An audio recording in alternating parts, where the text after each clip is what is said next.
په ګناهکار انسان د الله جل جلاله احسانات.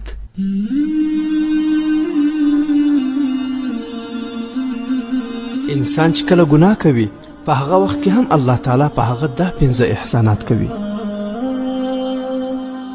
لومړی په هغه پرده اچوي، ګناه یې نه ښکاره کوي. دوهم په هغه رزق نه بندوي. دریم د هغه طاقت نه ختموي. څلورم هغه ته سمدستي سزا نه ورکوي. پنځم که په اخلاص سره توبه وباسي نو بخښنه هم ورته کوي.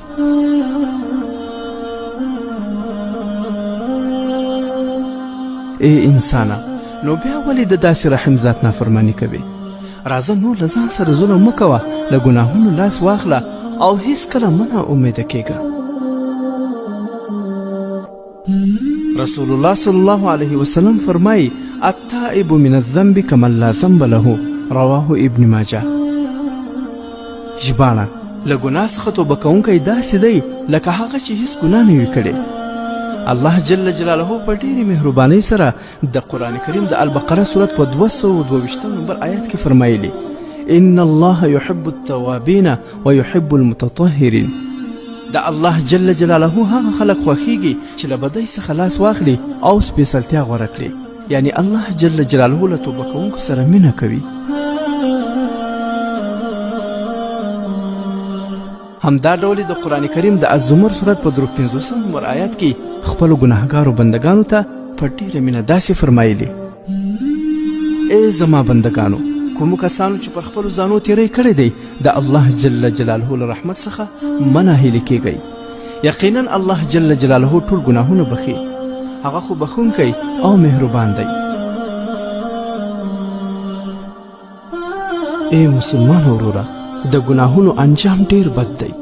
راځه د الله جل جلاله له ویرې وژاړه او د خپلو ګناهونو څخه توبه وباسه.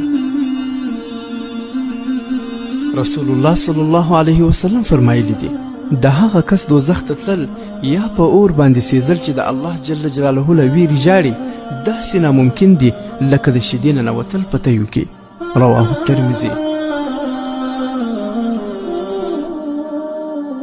او همدارنګه رسول الله صلی الله علیه وسلم فرمایي 2 سترګې به اور مسه نه کړي، یو هغه سترګه چې د الله جل جلاله له ویرې ژاړي، بله هغه سترګه چې د الله جل جلاله په لار کې ویښه پاته شوې وي، رواه الترمذي.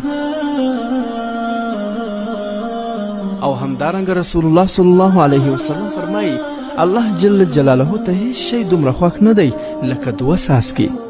یو هغه څاڅکی د اوښکو چې د الله جل جلاله له ویرې تویږي، او بل هغه څاڅکی د وینو چې د الله جل جلاله په لار کې تویږي، رواه الترمذي. ګران ورونو او خویندو، په توبه کې هیڅکله ځنډ مه کوئ. هدیرې له هغو خلکو ډکې دي چې د اوږد ژوند هیلې یې درلودې او د توبې په تمه به یې ګناهونه کول. د مرګ هیڅ معلومات نشته. ممکن د ډیرو انسانانو نن ورځ په دنیا کې آخري ورځ وي، او کیدای شي د هغو له ډلې څخه یو ته هم یې، نو توبه مه ځنډوه. د توبې لپاره 4 شرطونه دي. لومړی د اوسني ګناه ترک کول او پرېښودل. دوهم د تیر وخت په ګناه پښیمانېدل. دریم کلک عزم کول چې په راتلونکي وخت کې به بیا ګناه نه کوم.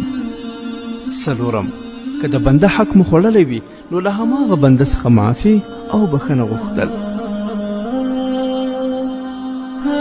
ګرانو مسلمانانو ورونو، که چیرې بنده له ګناهونو څخه توبه وکړي داسې دی لکه هیڅ ګناه یې چې نه وي کړې. الله جل جلاله دې د مرګ د راتلو څخه مخکې موږ ټولو ته د خپلو ګناهونو څخه د توبې کولو توفیق را په نصیب کړي. آمین یا رب العالمین.